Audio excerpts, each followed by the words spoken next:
সুধী দর্শকবৃন্দ, আমি এখন 1919 সালের ভারতের পাঞ্জাব প্রদেশের জালিয়ানওয়ালাবাগ হত্যাকাণ্ড বিষয়ে বিশিষ্ট বাঙালি কবি ও লেখক সুনীল গঙ্গোপাধ্যায় তার আমি কি বাঙালি বইয়ে যে বিস্তৃত বর্ণনা দিয়েছেন সেটি বলবো। ভারতের অমৃতসর শহরে শিখদের অতি পবিত্র স্বর্ণ মন্দিরের কাছেই জালিয়ানওয়ালাবাগ উদ্যান। সব শহরে এরকম 2-4টে পার্ক থাকে। জালিয়ানওয়ালাবাগের দৃশ্যত আলাদা কোনো বৈশিষ্ট্য নেই, তবু সারা ভারতের মানুষ এই বাগানটির নাম জানে। সব মানুষ নয়, শিক্ষিত শ্রেণীর কিছু এবং স্থানীয় লোকজন। তার কারণ ব্রিটিশ রাজত্বে নানা কুকীর্তির মধ্যে এই উদ্যানে একদিনের ঘটনা অতি কলঙ্কের ইতিহাস হয়ে আছে আজও দগদগ করে। সে ইতিহাস বিস্তৃতভাবে বলার দরকার নেই।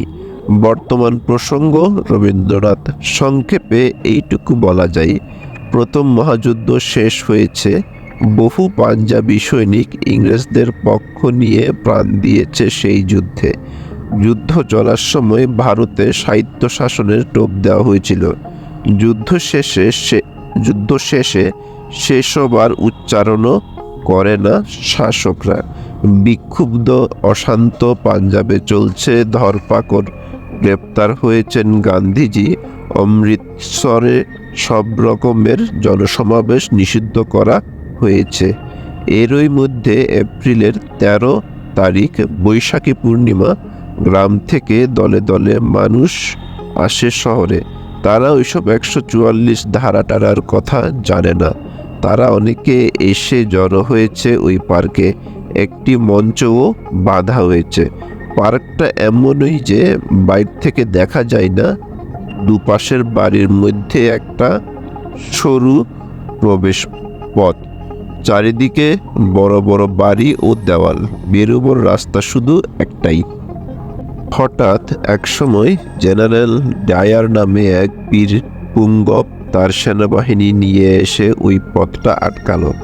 জনতাকে ছত্রভঙ্গ হওয়ার জন্য কোনো সাবধান বাণীও উচ্চারিত হলো না। হুকুম দিল গুলি চালাবার। সেই বীভৎস দৃশ্য কল্পনা করাও শক্ত। প্রতিবাদহীন নিরস্ত্র নিরীহ মানুষ, নারী, শিশু, বৃদ্ধ, তাদের খুন করতে পারে মানুষই। কান্না, আর্তচিৎকার, হুড়োহুড়ির মধ্যে সরকারি হিসেবে মৃত্যু 379 জনের, আহত কয়েক হাজার। বেসরকারির মতে মৃত্যুর সংখ্যা অনেক বেশি। সৈন্যদের বন্দুকের গুলি ফুরিয়ে গিয়েছিল বলে তারা সবাইকে হত্যা করতে পারেনি।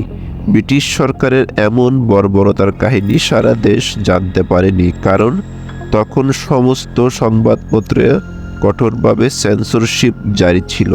ক্রমশ প্রত্যক্ষদর্শীদের বিবরণে কিছু কিছু তথ্য নেতাদের কানে আসে, কিন্তু তারা তখনই কোনো প্রতিবাদ আন্দোলন করতে দ্বিধাগ্রস্ত ছিলেন, কারণ তখন ব্রিটিশ সরকারের সঙ্গে কিছু কিছু ক্ষমতার দরাদরির সম্ভাবনা দেখা দিয়েছিল।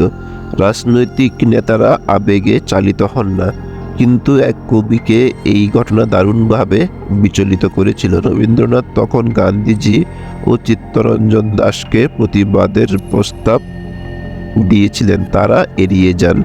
এক নিদ্রাহীন রাত্রির পর রবীন্দ্রনাথ নিজেই এককভাবে জ্বলন্ত ভাষায় প্রতিবাদ জানিয়ে জরুরি চিঠি পাঠান ভারতের বড় লাটকে। তার নাইটহুডও ফিরিয়ে দেন। সুধী দর্শকবৃন্দ, আজকের ভিডিওটি এখানেই শেষ হলো। যদি আমার ভিডিওটি আপনাদের ভালো লাগে তাহলে আমার ভিডিওতে লাইক দিবেন এবং আমার চ্যানেলটিকে সাবস্ক্রাইব করবেন।